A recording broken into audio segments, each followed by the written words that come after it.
I always remember being so confused when it came to how many sets and reps to do each week, each workout. If you don't know how many sets and reps to do either, don't worry, because in this video I'm going to reveal the best sets and reps per week, per workout, based on the science and personal experience as well. At the end of this video, I'm going to share with you the one thing that will stall your progress and actually stop you from gaining any muscle. I'm going to share with you the biggest mistake people make, and I can't stress this enough, that will stop you from building muscle.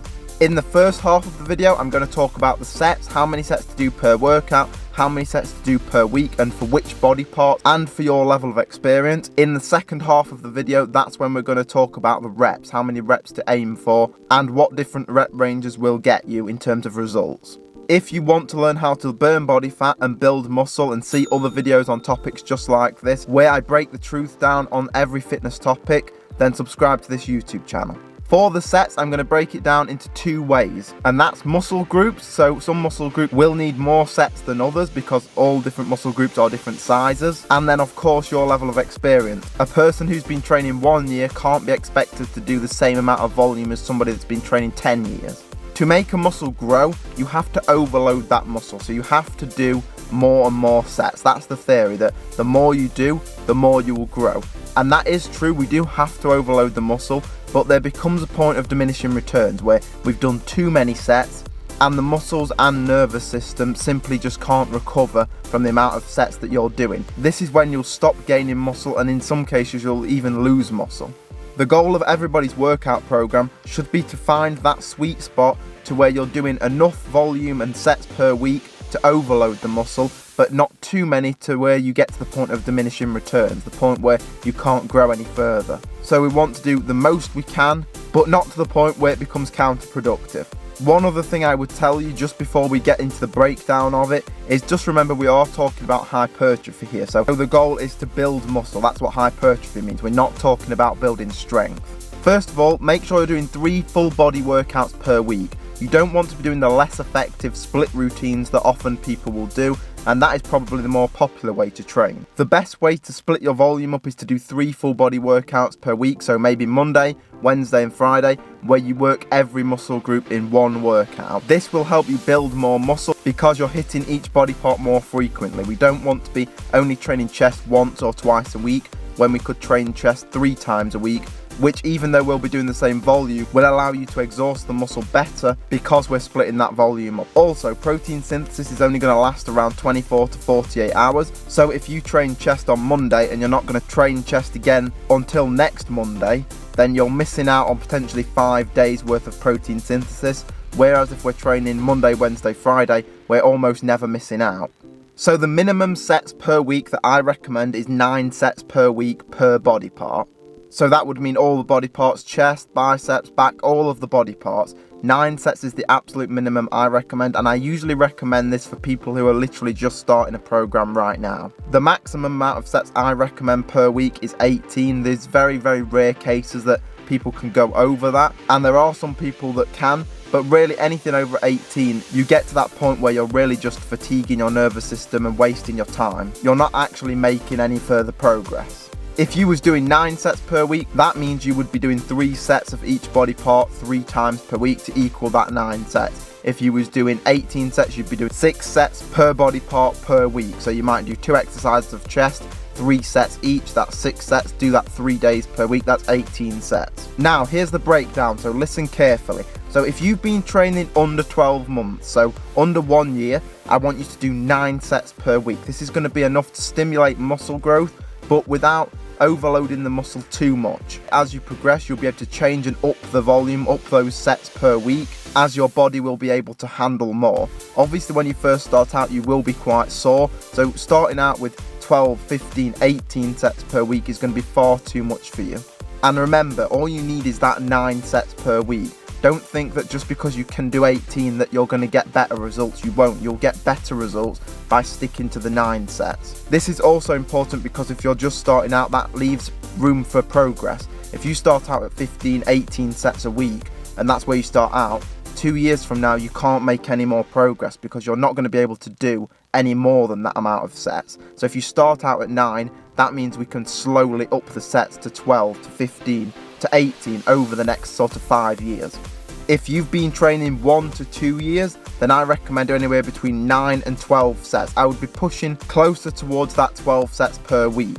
So if you was previously doing 9 sets per week, so you was doing one exercise, 3 sets 3 times per week, so you might do a bench press for 3 sets on Monday, Wednesday and Friday, then what you would do is up that to 4. So now 4 sets, 4 sets, 4 sets, and at the end of the week that equals 12 sets. If you've been training anywhere between 2 and 4 years, I recommend then going for around 12 to 15 sets. So you need to feel this out for yourself. I again would start pushing closer to the 15 sets. If you feel like you can't recover from that, then you can always push it back a little bit.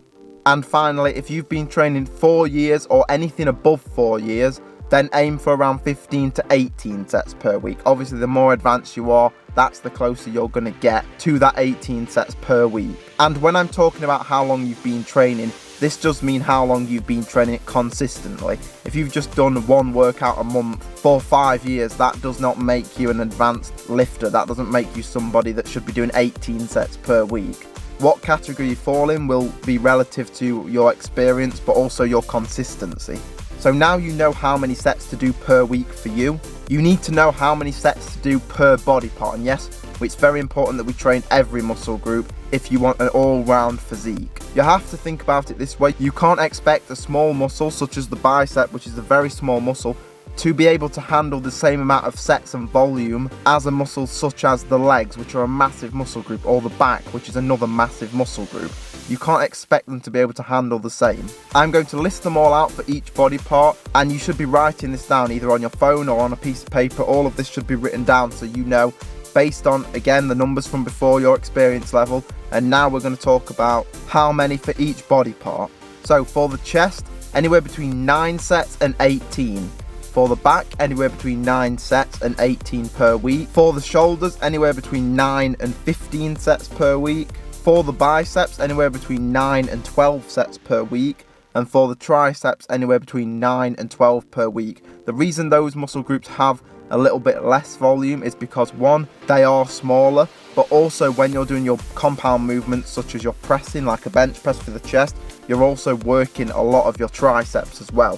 When you do some rowing or pull-ups or chin-ups, you're also working the biceps. So those muscle groups not only are smaller, they also get worked while you're working other muscle groups. Anywhere between 9 and 18 sets per week for legs, and for abs and calves, anywhere between 9 and around 27 sets. They can handle more volume, and if you are really advanced and you're training your forearms, specifically doing isolation exercises for your forearms, then anywhere in that range as well is good for forearms. Now stay around, because the second half of this video, which we're about to get into, is just as important as the first half. So we're going to talk, now we know about how many sets you need to do exactly for each body part per week.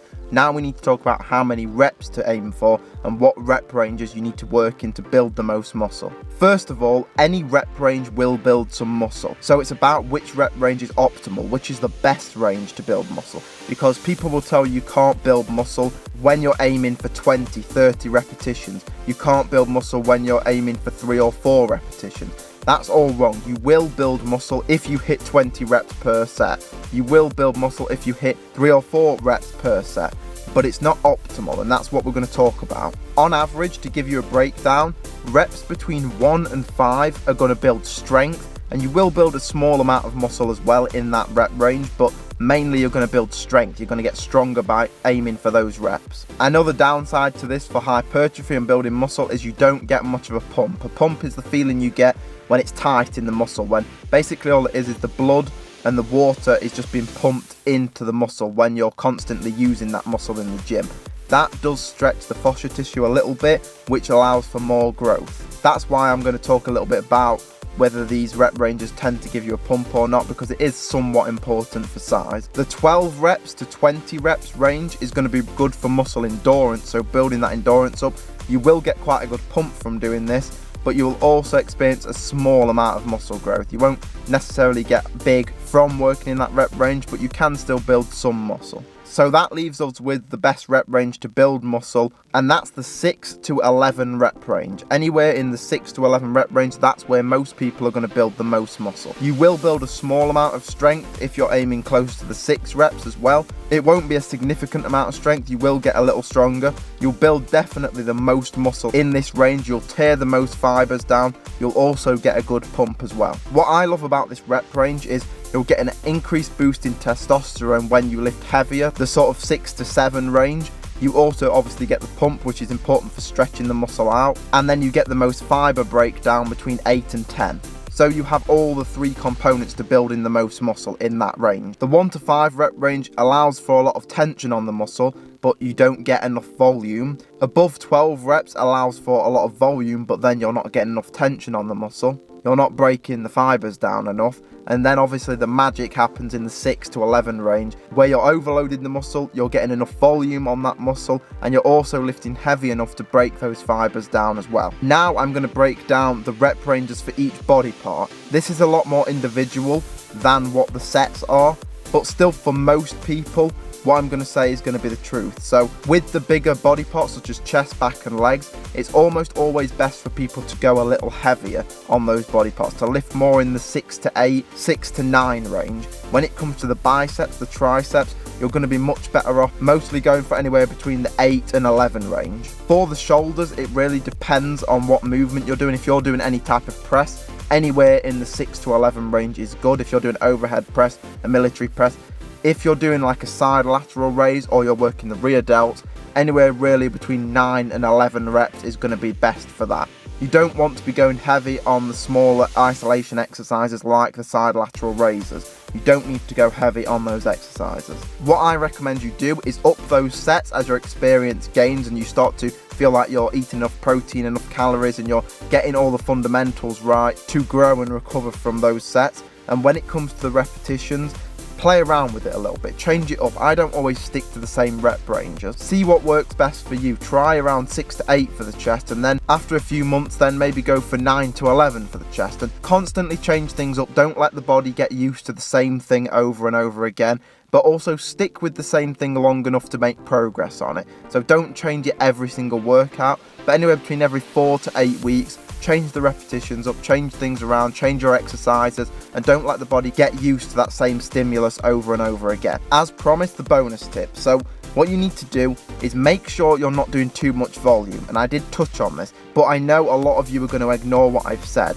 Whatever you do not do more volume. The more volume you do, if your body's not ready for that volume yet, is you basically can't recover from it. If you go to the gym and do 16 sets of bicep curls and you've barely ever trained biceps before, your body's just not going to be able to recover from that in time for the next workout. So you're basically breaking those muscle fibers down workout after workout, but the body's not getting chance to recover from it. Also, a little extra bonus here, I'm just going to over deliver for you, is always make sure you're around 1 to 2 reps shy of failure. What I mean by that is if you're doing 10 repetitions for your bicep curl, but really the weight you're using, you could actually do 14 or 15 repetitions with it, you're not going to build as much muscle. You need to be pushing yourself. Now, you don't want to train till failure to where you can't even get another rep. What I like to do is go 1 to 2 reps shy of failure. So for example, the best way I like to explain this, if you're aiming to get 10 repetitions, if I put a gun to your head and you couldn't get 11, that's training to failure. You're not physically capable of getting another repetition. What I want you to do is if you're aiming for 10, use a weight that you can get around 11 with, around 11 or 12 if you're really pushing yourself. But instead of actually hitting the 11 or 12, just hit 10. So you're saving 1 or 2 repetitions in the tank so that you don't fatigue too quickly and you're allowing time to recover.